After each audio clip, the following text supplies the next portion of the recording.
and they're both live. Oh, and I still don't have an It Takes Two here. Darn. I really need to get one. So it's just a matter of getting it finally. I did pretty good. I've got one full board, and now I'll have to get another one done. I think you ought personally. I think you ought to do the announcement from the beginning of the Lone Ranger show about. Oh, nobody will get that. Yeah, are you kidding? With his faithful sidekick Tonto. That's true. I'll for the next time we do this, remind me of that, and I will get it. Okay. Yeah. Okay.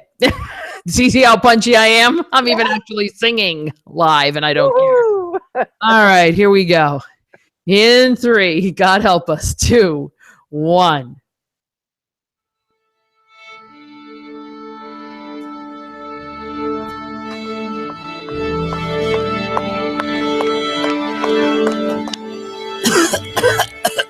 Hello? Are you ready? Yes. Then we'll begin. If I look and sound a little punchy, I've been on retreat with 23 teenagers.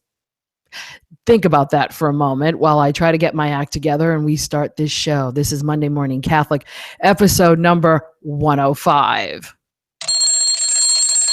It's good to be alive right about now. Good to be alive right about now. Good to be alive right about now. Hallelujah, let that bass move, Yeah, we've only got hallelujahs now for what? This week and next week, and that's it, folks. We're done after that. Good morning, good afternoon, good evening. Welcome to another edition of the Monday Morning Catholic podcast, of what I'm going to call the zombie edition this week. It's a little crazy. And I only have she who wants to be called Tonto. It's Linda Reed from St. Thomas Parish in Providence, Rhode Island. Good morning, Linda. How you doing? Good morning, dear Lord. If you're punchy, I'm right there with you. No, I'm not punchy. I'm Joanne Mercier from Mary in Lakeville, Massachusetts. And it's going to be one heck of an episode. Yes. Because I'm going on 3.5 hours.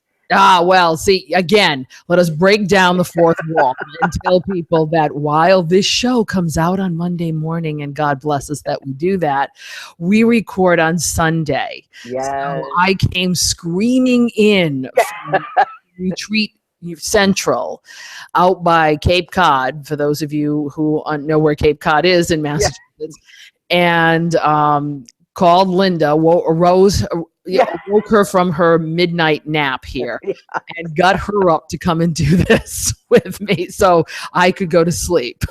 Yes.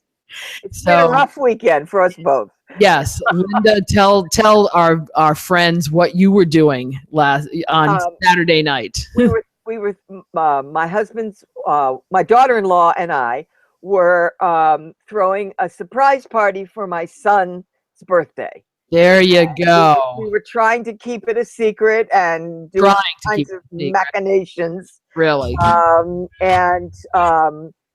We had guests arrive at 6:30, and the last guest didn't leave until about 1. So that's rough. Yes. Well, your son has his, did you say 40th? No, I didn't, but that's what it is. That's why we were throwing the big surprise, because it was his 40th birthday. Oh Lord, my baby is 40. Hey, well, you know what? Today, February 1st, is my husband's birthday. Yeah. Happy birthday, honey. Yeah. Happy birthday, Kevin. And on Saturday night, we celebrated my pastor's birthday. Oh, geez. So it's just birthday central here right. at Monday Morning Catholic. My birthday's not till June, and yours is mine's in next month. Yes. Next month. Yes. Dear Lord. So we got to get you and Steve on at the same time. That's what I need, another birthday. It's okay, Linda. As long as what's the saying? As long as you're on the right side of the grass. Yes, that's right. That's That's right. exactly right. Well, then you have two punchy women here. Yeah. Today on So Monday Morning anything goes. Catholic. Oh, it's gonna be anything goes. You got that right. It's gonna be anything and everything. I have not been on retreat with teenagers in about 10 years, Yeah. 10, 12 years. And I haven't realized how much I've aged in that time. Oh my God. The only good thing is I was not sleeping on a gym floor with 200 of them. Oh no. That's a step up in the right direction. Yes. There was actually a mattress involved. There was actually a sleeping bag involved All right. and a nice cozy room. So that works for me, That's nice. with only sharing with one other person. Hi, Bernadette. Yeah, Bernadette and I were on the same retreat. Bernadette and she and I were roomies. So, and then here's the insanity of it all. I get to do it again 2 weeks. Oh my Lord.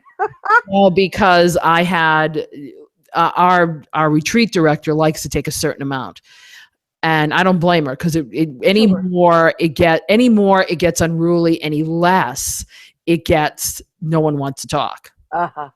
So she has her roundabout number, and that's good. But I couldn't bring all of my confirmandi with me. Yeah. So I divided them up, because they use table groups when we do this together. We all do this together and then break up into tables. So this is normal. This is our normal class time.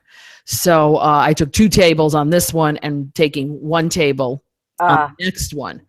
But there were more people that started switching. So needless to say, out of 29 of them, 24 of them 23 went on this one, and 6 will go on the next one. Okay. So that's not bad. Yeah. 6 is a lot easier to keep track of. But I'm going again for another 36 hours. And so there will be another podcast like this. Yeah. In 2 weeks. So you're all forewarned. Hopefully I'll be a little more alert. Hopefully there'll be a few other people here, so that would be good. can talk and I can just run the controls. That would be very good. That would be great. I'm just thinking the last time I chaperoned a retreat or brought kids on retreat, when I came home from that retreat, I got proposed to. Oh my, really? Yeah. Wow. Well, I was, I had started dating my future husband, and I had to go away on retreat overnight with kids. I was teaching in a Catholic high school at the time, and I went away overnight with the kids. It was just one night overnight. But when I came back, I guess he just realized he couldn't live without me, so he proposed. And there you go. Yeah. Anything can happen when you go on retreat. You shouldn't say that. I shouldn't say that. Yeah. But no, I have not had that experience. Chaperoning retreats. I think because I've chaperoned most of them while I've already been married. Already been married, yes. So that's moot. But I've done more high school retreats than confirmation retreats. So a little bit of different. Yeah. I've done lock-ins and overnight on gym floors and running through the cafeteria, and it's all kinds of. This at least was well organized, well thought out, and hit a whole bunch of points in 36 hours. So that's really not bad. And parents come to help us. Good. Yeah, she gets the parents to come and make lunch, dinner, and brunch. Oh, okay. Over the course of the time that we're there. Yeah. So it really, the parents get to see it. It really is a well-oiled machine. She's been doing it for 18 years. Oh, yes. So she's got a well-oiled machine going, and my hat's off to Lori. And all right. Because my kids had never been on an overnight with the part of our collaborative in Lakeville, have never experienced this. So this is their first time. So I think what I really, really liked about it all was that the team got to see a whole new crew of kids that they don't normally see. And the kids got to do something that they've only heard about everybody else doing, but they never got to do. Yeah. So this is the start of starting a new tradition in Lakeville. All right. Yeehaw. Yay. And there'll be more sleep deprivation to come. Yes. Well, we're not here to talk about sleep deprivation. We are here to talk about the previous weekend's liturgies and try to make some sense out of it. I don't know how much sense I'll be making out of it myself, but we'll try really hard. We will. And we're going to start with, believe it or not, we have feedback. This is good. I am very happy. One was not a surprise, but the other one really is a surprise. Yes. So, and a pleasant one. And a very pleasant surprise. So we here at Monday Morning Catholic love to hear your feedback, love to have you tell us what we're doing right, wrong, or indifferent. Yeah. But the first one that we got was, and I just lost it. Gonna have to go back to it. Hold on. Now we'll find it. Is actually not so much feedback, but it is, because our friend in Yakima, Mr. John, hi. He was featured in, I believe it's the Yakima Herald. They were there after one of their masses, and so we're going to actually get a chance to see who John from Yakima is. I like that because I get a chance to, I'm trying to put names to faces. Yeah, put a face on it. Yeah. It's nice to be able to do that. So let's take a look. And there he is. Hi, John. Sharing a moment after Mass at St. Paul's Cathedral, where he's always talking about. All right. I'll read you a little bit of... There I am. Am I back? Oh, yeah. I'm back. There you are. I'm back now.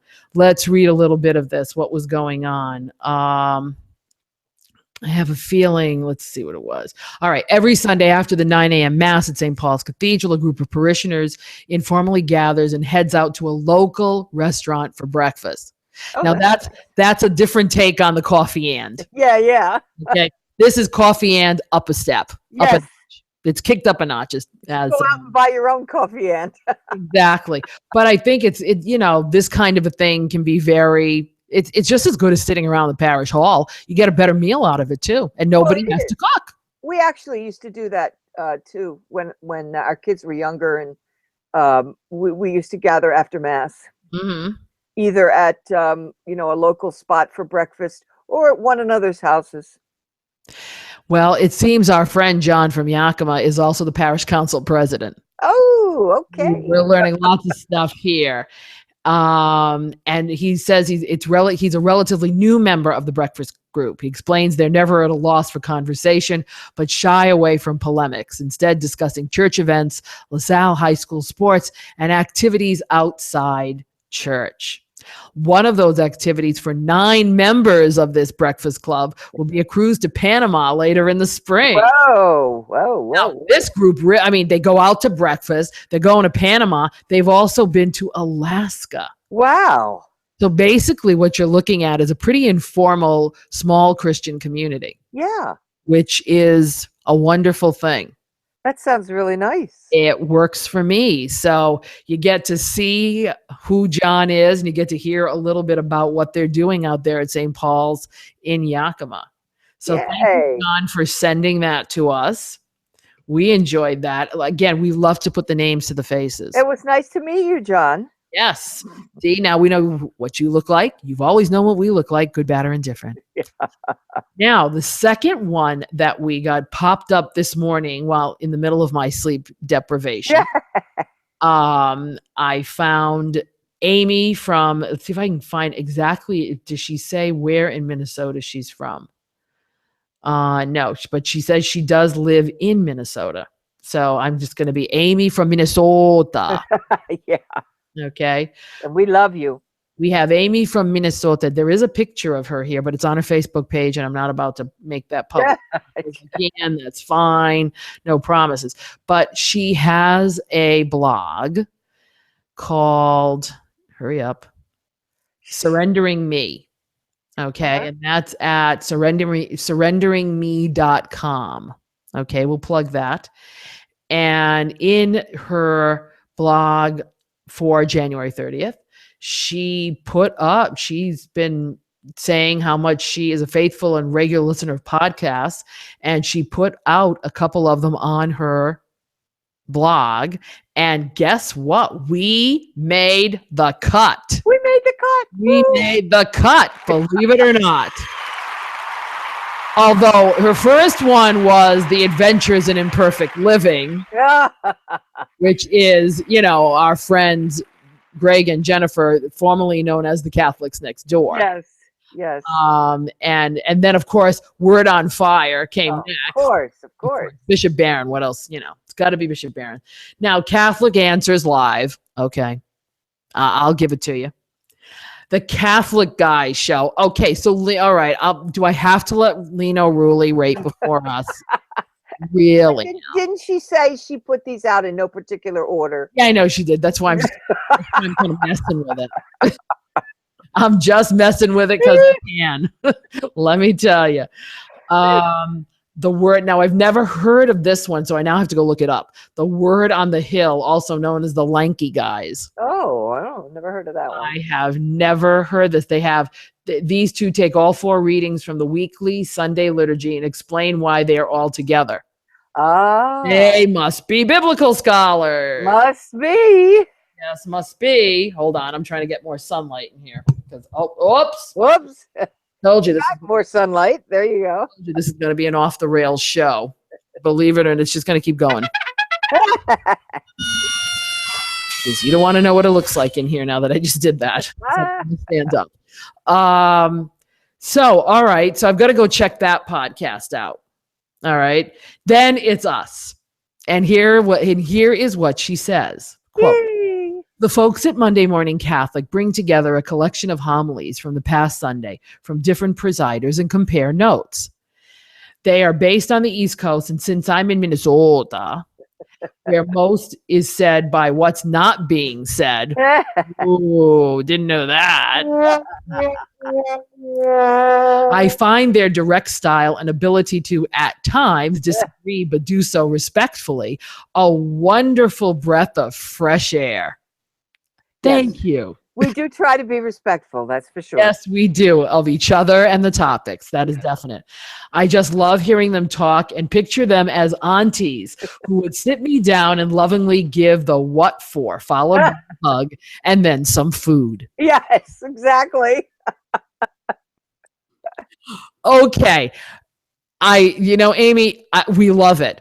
The only thing is, Jason and Stephen. Yeah, wouldn't appreciate being called aunties. No, not so sure. They could be the crazy uncles in the corner. Yeah. So much the aunties, but from Nancy, Linda, and I, thanks. Yeah. Because that actually works for us. although Linda and Nancy are the benevolent grandmothers. Yes, we are. Yes, just because they have grandchildren. So. But she also put in Taylor Marshall Catholic Show, which that's not one I'm too familiar with. I do know this next one, but only the person who does it, not the podcast itself. The University of Minnesota Newman Catholic Campus Ministry, Father Mike Schmitz. Father Mike Schmitz is one of our speakers for the confirmation program that we've used called Chosen. And he's also one of Ascension Press's now, sort of like advanced man. He's extremely talented, extremely personable, extremely knowledgeable. I like him. And he gets things across to people. And yeah, I'm going to have to look that one up. The Jennifer Fulwiler Show. If I was listening to Sirius again, I'd be listening to her. Is absolutely nutcakes. You've got to get her book, Something Other Than God. She was an atheist. And became Catholic, and the journey that she took is I know may have talked about it before, but really, if you want a quick, funny, sometimes heart-pulling read, you got to get Something Other Than God by Jennifer Fulwiler. And Catholic Stuff You Should Know. I thought we were Catholic Stuff You Should Know. Yeah. But anyway, whatever. I'm a little slow on that today. So, but thank you, Amy, for putting that out, number one, on your blog, number two, for telling us about it, because she did put it up on she said up on the site, the Willitzes inspired me to start creating. And I mentioned you in my post about how God speaks through others. I love you guys. Thank you for doing what you do, and congrats on getting over the 100 podcast hump. Yeah, the 100 podcast hump is a milestone for podcasters. So, but thank you, Amy, for giving us, for liking what we do. Yeah. We love to hear that. If there's anything we can do better or worse, we'd love to hear that too. We would love to hear that. So please don't hesitate. And maybe you're a candidate to, join us on the voice feedback line. But there's other ways. Any of you besides Amy, she took the path of one of the paths of least resistance. Oh yeah, it's gonna be a night. Yeah. She went to facebook.com/Monday Morning Catholic and put up a visitor post. I see them all. If I see them, I will put them up on the main page, which is what I did with her blog, and I'll make sure that her blog address is in our honorable mentions for this week. So you all can go over and take her site down by going to her blog. But you can also send us an email, mondaymorningcatholic@gmail.com, with your feedback, whatever it happens to be.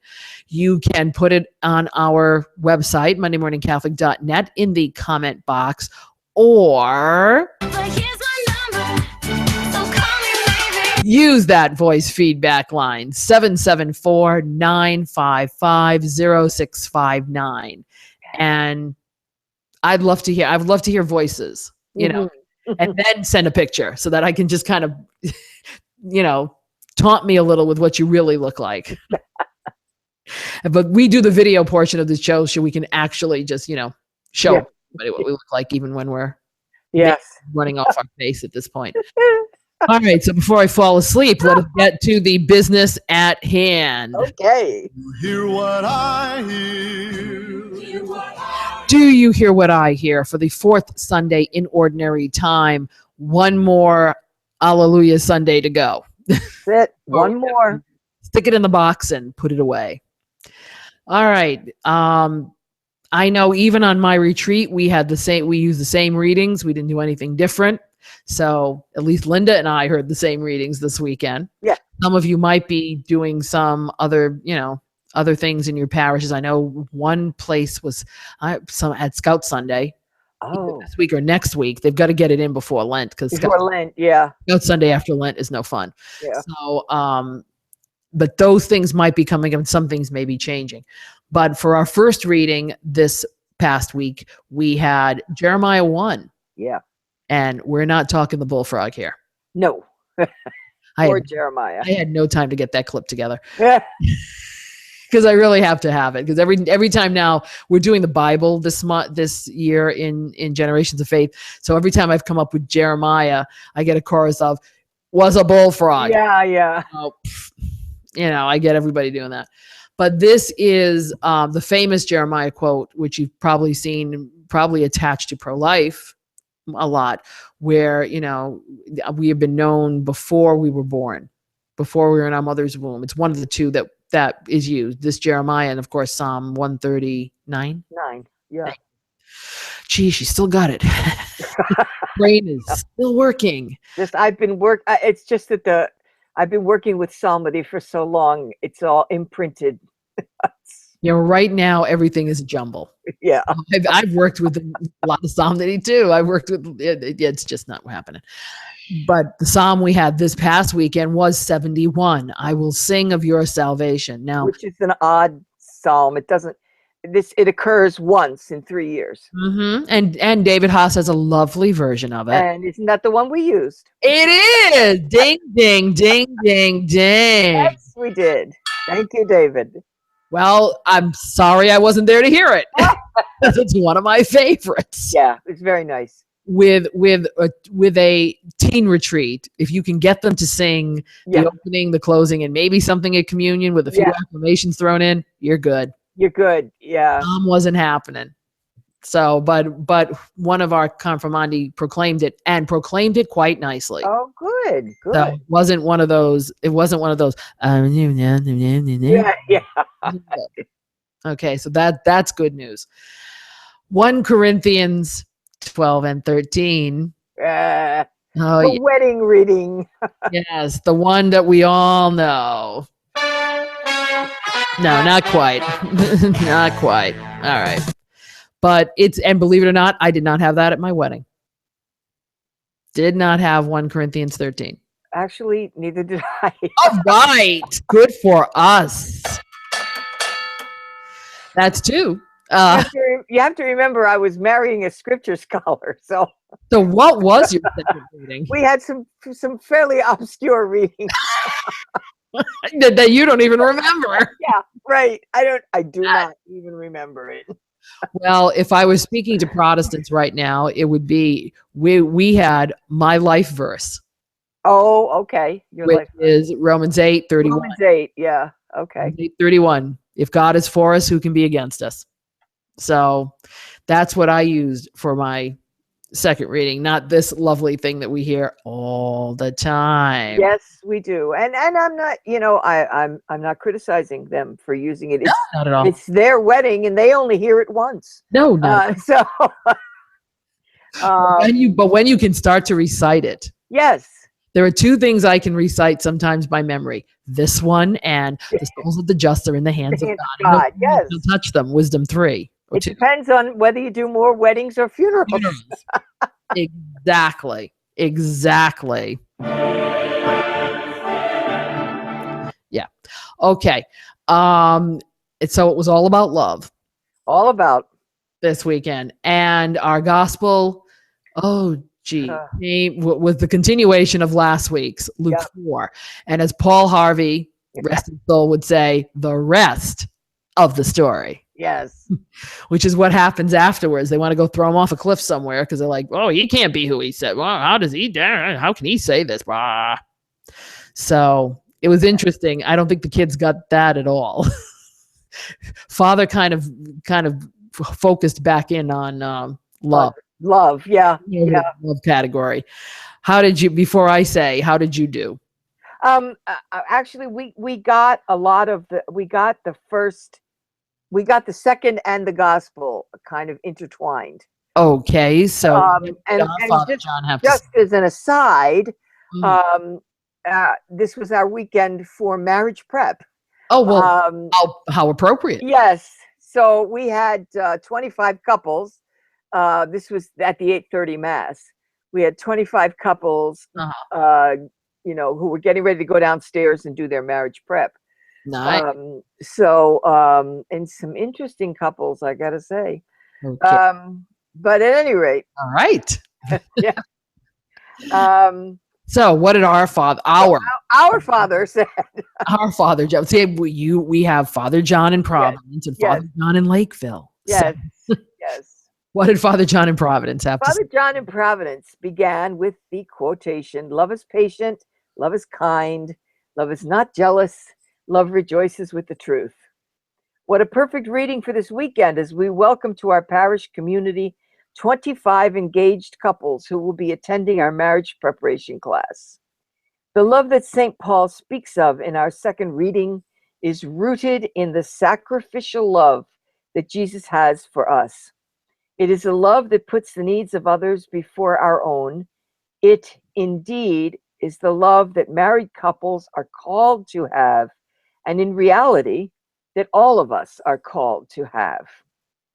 Jesus always presents to us the ideals to strive after, and that is why in our gospel, the reaction of the crowd was less than favorable. They were God's chosen people, And who was this man to quote that the widow of Zarephath and Naaman the Syrian were healed instead of people coming from the chosen people? Jesus was trying to open their eyes that his, meaning Jesus's, message is for all. It's not restricted to just a few. It is not restricted to just the chosen people. We who choose to follow Jesus, whether as a married person or single, are challenged to have the love that Jesus showed and that Paul is writing about. It is a love that is impossible to achieve on our own. The only way to have this love is to invite God deeper into our homes and hearts. One of the presentations that our couples will hear is about the importance of communication, both active speaking and listening. And the same has to be with our communication with God. And he expounded a little more about active listening. Okay. You know, to look at the person, to not be doing a crossword puzzle while they're talking to you, you know. Well, or looking at your phone. Or looking at your phone, yes. Or your watch. Yeah. He said, and that's as every bit as important as speaking, is hearing what the other is saying. And the same has to be with our communication with God.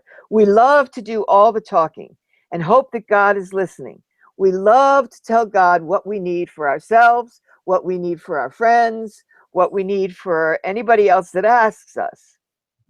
But as in any true relationship, we also need to stop talking and actively listen to what God has to say to us, and not just be all concerned with what we have to say to God. To find the ways he is speaking to us in prayer, in spiritual readings, in music, in conversations with one another, God does speak to us. And then he took a little aside, and he said, oftentimes I use in my wedding homily the metaphor of a sailboat.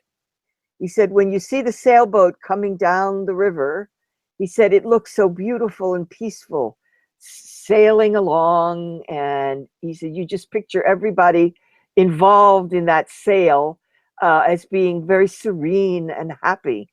He said, but if you ever been on a sailboat, you'll notice the tremendous amount of work it takes to keep that boat upright and moving. He said, and this is, he said, I think that this is a right spot on metaphor for married love. That you don't just get married and say, okay, we're married, but it takes a tremendous amount of work. And so, yes, I would too. He closes with, so may we indeed strive to love with patience, with kindness, with listening, and with a willingness to put the needs of others before our own. That's it. Nice. Yeah. Nice. Well, having marriage prep there today sort of skewed it quite a bit. Skewed it right over to that. Yeah. Well, and again, when you look at the gospel, it's toughie. It's a toughie. Yeah. It's toughie. You know, the old no prophet is welcome in their own town business. But it's I'd rather. Well, that's what I was telling the group at practice this week. I said, well, this is the gospel. I said, it's a little difficult to sing about throwing Jesus over the brow of the hill.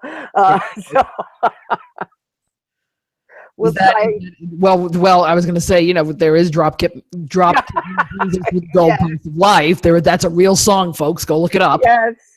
But they were drop kicking Jesus, is what they were doing. Yeah, they wanted. Period. End of story. So we danced around it a little bit. Yeah. Well, see, both of us then had liturgies that were skewed. Yeah.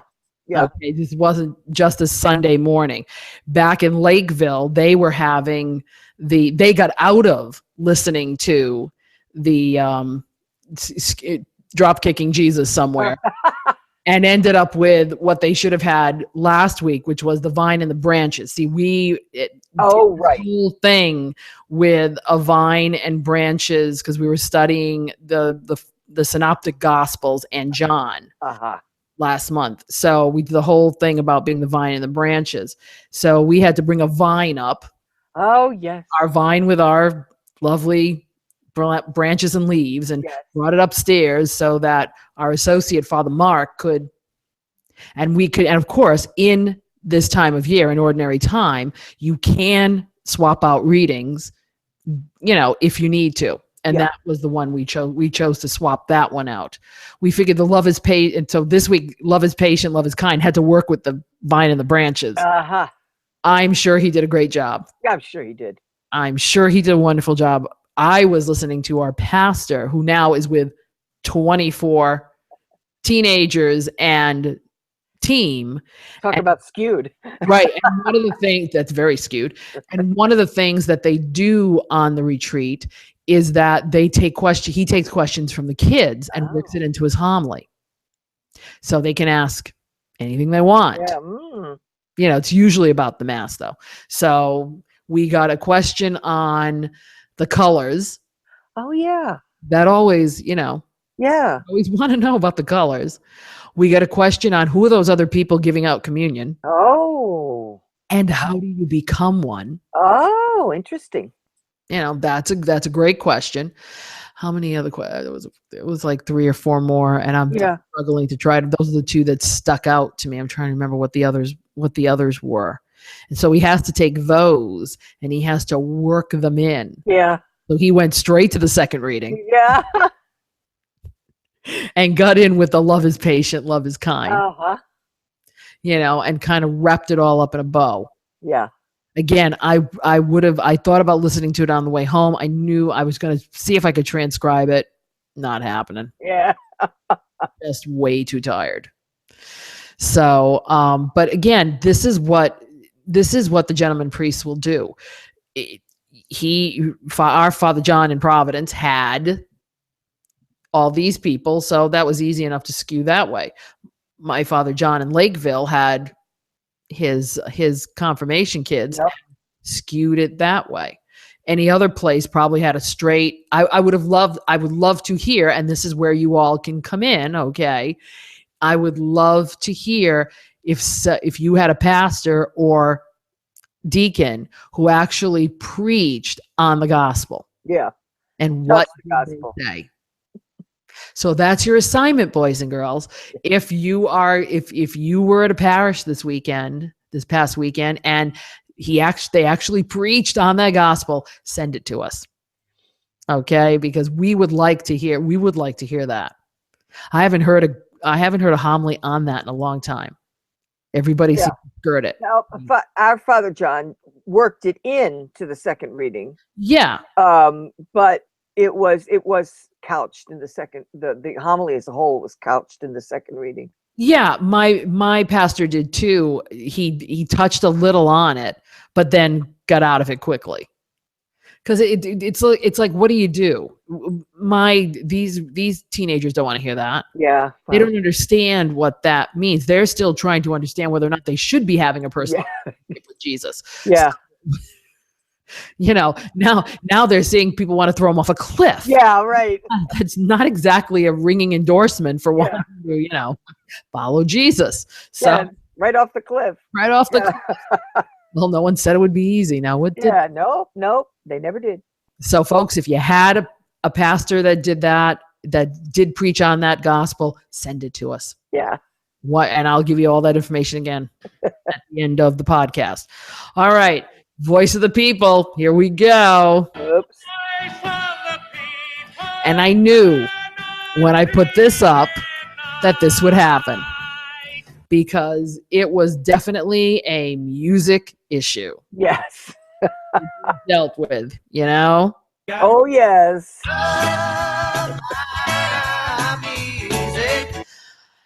And it seems that in the Diocese of Marquette, okay, they are doing some musical adjusting. And what the Diocese of Marquette is doing is they're taking a brave step. No comments yet. The new bishop of the diocese that's located in Michigan just released an instruction on sacred music and divine worship. He can do that as a bishop. You don't have to wait for the Pope or wait for, the bishops' conference here in the United States to put something forth like that. Each bishop, since they are the chief liturgist in their own diocese, can put forth instruction on just about anything, not just music. So what he's doing is this. He wants to restore sacred music and to implement what Vatican II called for. That makes me nervous already. Because there's very nervous. Well, only because there's a lot of people interpreting what Vatican II called for. And I don't like the use of the word restore sacred music. Right. It seems to me that we're doing a whole lot of sacred music. Right. So here's the 5 main points of instruction. Okay. Number 1, parishes and schools will chant the ordinary parts in the Roman Missal. Personally, don't have a problem with that because it's a common denominator when you get them all together. All right. I have no issue with chant done well. I don't have any issue with chant. Right. The issue I have is that what's in the Roman Missal isn't always the best or the most attractive chant that you can use. Exactly. But when dealing with schools, especially if you don't give them something, they'll find something really interesting. So I'd rather, if they're going to pull something, pull it out of the Missal, even if it's not absolutely, musicians, again, we know where we can find the good stuff. Yeah. Sometimes schools can't. Parishes should know better.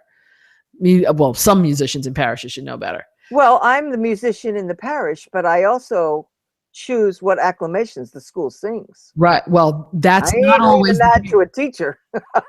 that is not always the case. Yeah, that's true. We're lucky. Some people are not. Yeah, that's true. 2, parishes and schools will chant the Kyrie Sanctus and Agnus Dei from the Missa Jubilate Deo. If that's your thing, go ahead. Now, if this is something that's being done in the diocese as a whole, like they did in Boston when Roman Missal 3 came out, and they chose to have everybody do the same thing. All right, we're trying for unification here, especially for cathedral liturgies. All right, I'm still cool with it. It still kind of could work. 3, parishes and schools will chant the communion antiphon in English to a very simple tone. I know that's the big fashionable thing now, is to chant the entrance antiphon and to chant the communion But at least antiphon. this is just communion. We're not doing both. We're doing one. Yes. And as long as you follow that up with a nice song, I'm okay. Yeah, well, here's the thing. Okay. Yeah, all right. In principle, you can be okay with it. But what happens is, if right now say you're using a hymn at communion. Right. Well, now you have to use an antiphon and a hymn. Okay. So that means you have double the work to teach not only your choir, but the congregation. And so that just makes more work for everybody and more confusion because people don't sing the communion hymn anyway. So it's like, True. They don't sing the one they've got. Now he's going to make them sing 2. Okay. Now you got to remember, this is one thing you need to remember, Linda. And this is, now folks, by the way, we're friends. Oh, yeah. We think 95% alike. Yes. All right. But we do differ on certain things. We differ. Remember, we here in New England have an issue with communion hymns. That is not the case in other parts of the country. We do, Rhode Island especially, because I've worked in Massachusetts dioceses where They sing communion hymns, but Rhode Island doesn't like to. For some reason, they can't walk and sing at the same time. I have no idea why.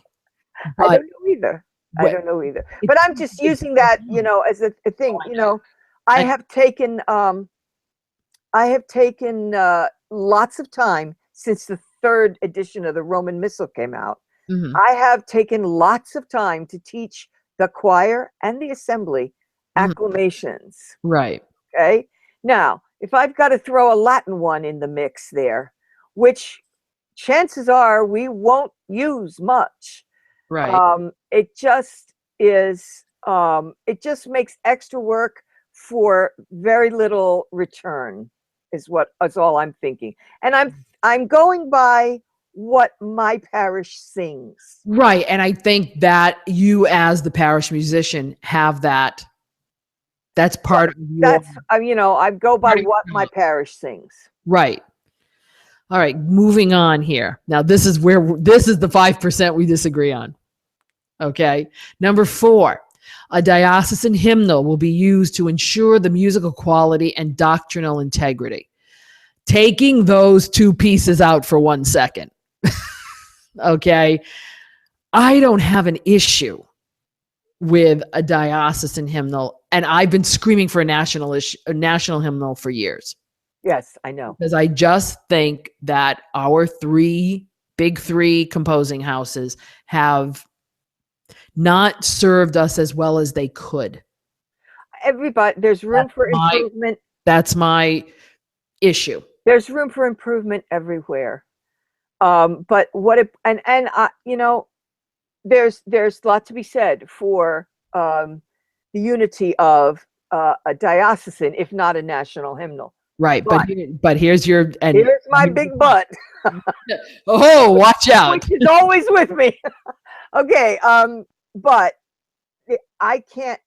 I just don't even want to think about who's going to do the choosing. Right, there's the key: music to ensure musical quality and doctrinal integrity. Yes. Who are these people? In that case, I kind of agree with you. I mean, I don't want to. It seems to me, and the adjective that used to describe this is brave, and I take issue with that. Right. I don't think it's brave. I think it's retrogressive. I smell an agenda. Yeah. I think it's retrogressive. Because are we working our way back to the St. Gregory hymnal? Yeah, that's what I'm thinking. I smell something. So, and we didn't start that fire. No, and it just scares me that somebody will put together a national hymnal, and the things that my people pray well with won't be in there. Right. And that's where I think these see, I get torn because I think we do have enough experience and enough, I think we have enough experience and enough time from Vatican II that we could actually create a national hymnal that would have, I would think, a broad spectrum of what people know. Okay. The other part of me wants to say, why don't we just all go to disposable? Yeah. Because where I sub now in a lot of places, it's getting so fractional because every place knows different acclamations, different psalmody, even sometimes different hymns. There's no commonality. Yeah. And part of me, in being a Catholic musician, wants to have both, wants to have a commonality in some areas and then the freedom to be individualistic and under the Catholic universal umbrella. Well, that's the other thing too. I mean, you say you're going to have let's say a diocesan hymnal or a national hymnal. That pretty much shuts down the creativity on people writing liturgical music. Because if you're going to have a national hymnal and that's what you're going to sing, what's the point of writing anything else? Well, that hasn't stopped the Episcopalians, Lutherans, or Methodists. Well, they still write. If you're going to play things that are not in the hymnal, under the table, then go ahead. But well, what they have done is they have cultivated music that can be choir generated rather than congregational. And you do have to admit, some of the music that we've tried to give to congregations that really should stay with choirs and ensembles. And some of that is the congregation's fault. Yeah. Because they love the piece and they want to sing the whole thing. Be Not Afraid with double dots and all. Yes, with double dotted notes and, and they don't realize it would sound like, if you pass the raging waters. They don't understand that that's exactly what it sounds like with double dots. It's speech patterns. Yes. But, and those speech patterns were intended to be sung by a cantor. Exactly. And everybody was supposed to come in on Be Not Afraid. Eagles Wings, same thing. Right. Same. Yoo-hoo. So, yeah. So, the congregation has taken it over. It's not like we've tried to force it on them. Yeah. Well, some people have, and then they do terribly. I never did, but you sing a song long enough and people pick it up. Mm-hmm. St. Thomas is a singing parish. It is. Let me just give the fifth one here. And number 5, the diocesan director of sacred music will provide workshops for parish musicians to assist them in the implementation. There is a PDF attached to this where we found this. And it is the actual instruction. Not there isn't much. There is a little bit more to it if you want to take a look at it. I have taken a look at it briefly. Since I don't know the particular bend, and I hate to go down that road of this bishop, but seeing who his predecessor was, I have a feeling it's that bend of we need to return. Let's take out the word restore. Let's use the word return. And then I think that conjures up for Linda especially, and those of her particular genre, white lists, black lists. But that kind of stuff. And constant Latin. Yeah. Yeah. And I don't blame you for having heart failure. And I don't, I certainly do not eschew traditional music. I use it all the time. You don't. You do use it. Yes. But what I'm saying is I don't like the idea of somebody else choosing what my community is going to pray with, choosing everything that my community is going to pray with. That's more the issue. It has created quite a stir on Facebook, however. Yeah, and I can see why. It was the most commented one. I attempt to use all kinds of genres in my planning. Me too. But if you're tied to a Latin mass, I mean, we've had to jump through hoops to learn 4 new sets of acclamations in 3 years. Right. Just because they changed the words on us. Right. So now you want it. Yeah, I understand. Now you want us to throw in a Latin one and an English chant one, and it's like, hey, No, and every single one of our panelists said something. Yeah. Wish they were all here so we could have this out. Really, maybe we need to have this out in a special episode. Well, that's yeah. Not so much have this issue out, but just what is expected of church musicians in the 21st century now. Oh yeah. Oh yeah. Now, I think because it was a lot. Well, the 80s were the 80s, but and the 90s, but then there wasn't as much music out. New stuff was being produced. I was one of those people that had studied church music, so I had a broad spectrum, and I used a broad spectrum because I figured there was something for everybody to love and hate at the same time. Right. So I would always do that. And now I do see that polarization coming, and it's not just those who want to go towards the Latin mass stuff. I see it also with praise music. Yes. People who would rather do this kind of me and Jesus at the cross stuff every week. Yeah. That has nothing to do with the Catholicity of the Mass. It has nothing to do with the Mass. It has to do with me and Jesus, and Jesus is just, I needed that clip too. Jesus is just all right with me. Yeah. I'll get there eventually. But I think there needs to be a discussion, whether it's here, whether it's on at NPM, something, because this polarization is going to pull in 3 different directions or 4 different directions. Yeah, but the polarization has been going on for so long. Yeah, well, is it doing our people any good? Yeah, I don't know. What's it doing to the people is my question. Is it making them go to churches that satisfy their own need rather than creating community where you can put it all together? And, I don't know what the answer is here. But when I see a diocese doing this, here's where I get nervous. Yeah. It'd be one thing if the bishops' conference was addressing this. That would make me even more nervous.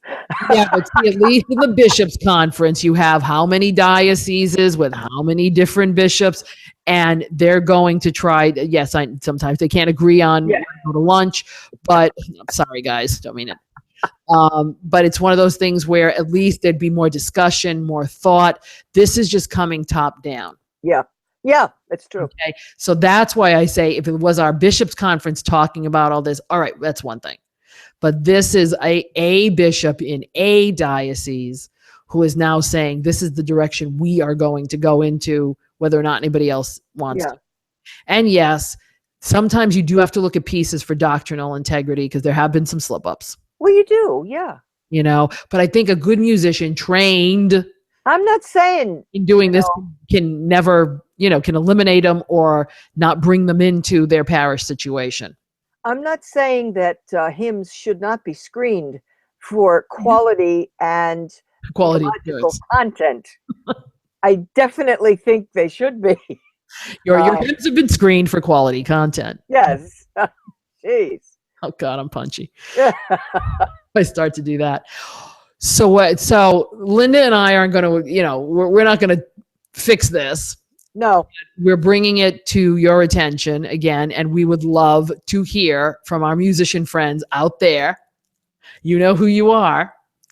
And those who we don't know, please send us feedback on this issue. We would love to continue this discussion. And if it warrants a special episode, and we do a special episode on this, we'll throw in some stories. How's that? Yeah, because obviously it is one of the more divisive topics that the church has to deal with. Yeah, it is. It is. So please, if you got feedback on it, mondaymorningcatholic@gmail.com is our email address. You can put up something in the comment box at mondaymorningcatholic.net. You can be brave like Amy was this weekend. Go to facebook.com/Monday Morning Catholic. Post it there in the visitor post section. Or you can call that feedback line. Be really, really brave. 774-955-0659. Yeah. I think the Red Bull is wearing off. I don't drink that. I do not drink Red Bull. If I drank Red Bull, it would really be. Oh my goodness. Actually, it would be. Welcome to my It would be that. Yeah. Excuse me. Sounds good. Well, that's because I'm totally dry now. Yes, of course. And it's been a very long 36 hours. Very long day. So, hopefully next week, I'm trying to think of, next week we can actually do it regular time. Okay. Hopefully we'll have a regular crew. We'll bid farewell to the Alleluia next We week. will say goodbye to the Alleluia for 6 more weeks. Yes. Is that what the groundhog does? Yeah, yeah, right. Groundhog season shallow. We lose the Alleluia for 6 weeks. weeks. What happens? Yeah, that was a bad one. Yeah. Anyway, prayers this week. Yahoo. Got anything? Usually I don't ask because I come up with something, but well, there's always, in this world of ours, there's always something to pray for. True. There's always people who are suffering. Mm-hmm. There are always people who, either because of natural disasters or the ones that we don't hear about because the news doesn't think they're newsworthy. Mm-hmm. But there are always people who are dealing with mega problems in our country and in our world. And I got a good one. I just thought of it. It is now officially the presidential election season. So, ladies and gentlemen in the United States, I don't know what I please pray for best candidates to kind of rise to the top at this point, because I haven't seen much. How about a peer? Yeah, peer might also be a good thing. Maybe one could come out of the woodwork and save the day. I have no idea. Yes. I saw a bumper sticker that said Obi-Wan Kenobi in 2016, our only hope. Oh, wow. Sign your lack of faith. Yes. Yes. All right. So, Linda, thank you so much for putting up with it. We did it. We did it, Joanne. We did it. I got through it. Thank you so much for being here with me and putting up with me. Thank the rest of you for hanging in there this week, and we'll be back next week, hopefully with more people and less and more sleep and more sleep for Joanne. Well, thank you all very much. We'll pray for you. Please pray for us. And as always, God bless and ciao for now.